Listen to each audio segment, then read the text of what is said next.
நயன்தாரா சரியான கோவக்காரி. நெப்போலியன் நல்ல பாசமான ஆளு. பளிச்சுன்னு பேசின இயக்குனர் ஹரி.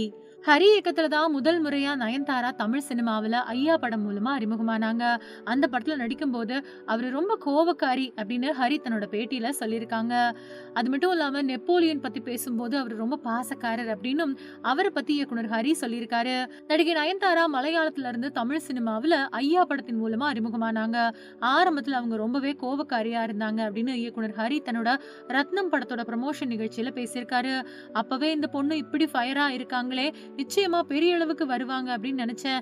ஆனா இந்த அளவுக்கு அவங்க லேடி சூப்பர் ஸ்டாரா வருவாங்க அப்படின்னு நினைக்கவே இல்ல அப்படின்னு பேசியிருக்காரு.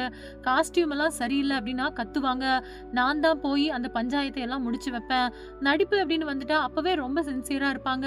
அதுதான் அவங்களோட வளர்ச்சிக்கு காரணம் அப்படின்னு சொல்லியிருக்காரு. நெப்போலியன் போட்டோ காட்டி இவர பத்தி என்ன சொல்றீங்க அப்படின்னு கேட்டதுமே நெப்போலியன் ரொம்ப பாசக்காரரு. ஒரு பெரிய அண்ணன் மாதிரியே ஷூட்டிங்ல இருக்கக்கூடிய எல்லாரையும் அரவணைச்சு பாத்துக்குவாரு. சென்னைக்கு எப்ப வந்தாலும் நான் அவரை போய் பார்ப்பேன். அவரு என்ன வந்து சந்திப்பாரு. மகனுக்காக சினிமாவை எல்லாம் தூக்கி போட்டுட்டு அமெரிக்காவுல வாழ்ந்துட்டு வரக்கூடிய நல்ல மனுஷன் அப்படின்னும் நெப்போலியனை பத்தி சொல்லியிருக்காரு.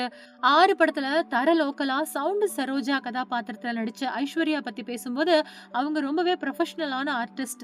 நல்லா படிச்சிருக்காங்க. அவங்க ரியல் கேரக்டரே வேற. ஆனா அப்படியே லோக்கலா பேசி நடிக்கணும் அப்படின்னு கேட்டுக்கிட்டதும் நடிச்சு மிரட்டினாங்க. என்னோட படங்கள்ல தொடர்ந்து நடிச்சிட்டு வருவாங்க அவங்க அப்படின்னும் சொல்லியிருக்காரு.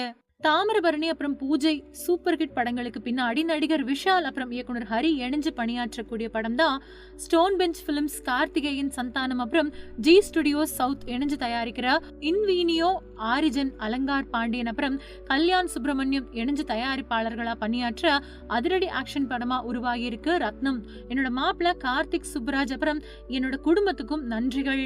இன்வீனியோ ஆரிஜன் நிறுவனத்தோட சார்பில் அலங்கார் பாண்டியன் பேசும்போது ஸ்டோன் பெஞ்ச் பிலிம்ஸ் கூட எங்களோட 2வது கூட்டணி இது. ஜிகர்தண்டா 2 அடுத்து இப்போ ரத்னம்.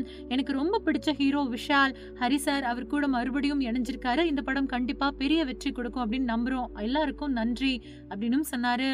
ஜி ஸ்டுடியோஸ் சார்பில் வினோத் சிஜே பேசினது, விஷால் என்னோட 6 வருஷ கால நண்பர். அவரோட படம் பண்ணணும் அப்படின்னு பேசிக்கிட்டு இருந்தோம். அந்த நிலையில தான் ஹரி சாரை அறிமுகப்படுத்தி படம் பண்ணலாம் அப்படின்னு சொன்னாரு. இந்த மாதிரி ஒரு வெற்றி கூட்டணியில இணையிறது ரொம்ப பெரிய மகிழ்ச்சியா இருந்தது. ஸ்டோன் பெஞ்ச் பிலிம்ஸ் அப்புறம் இன்வீனியோ ஆரிஜின் நிறுவனங்களோட இணைஞ்சு பணியாற்றினது ரொம்பவே சந்தோஷமான அனுபவம். இந்த படத்தை கண்டிப்பா ரசிகர்கள் எல்லாருமே கொண்டாடுவாங்க அப்படின்னு சொன்னாரு.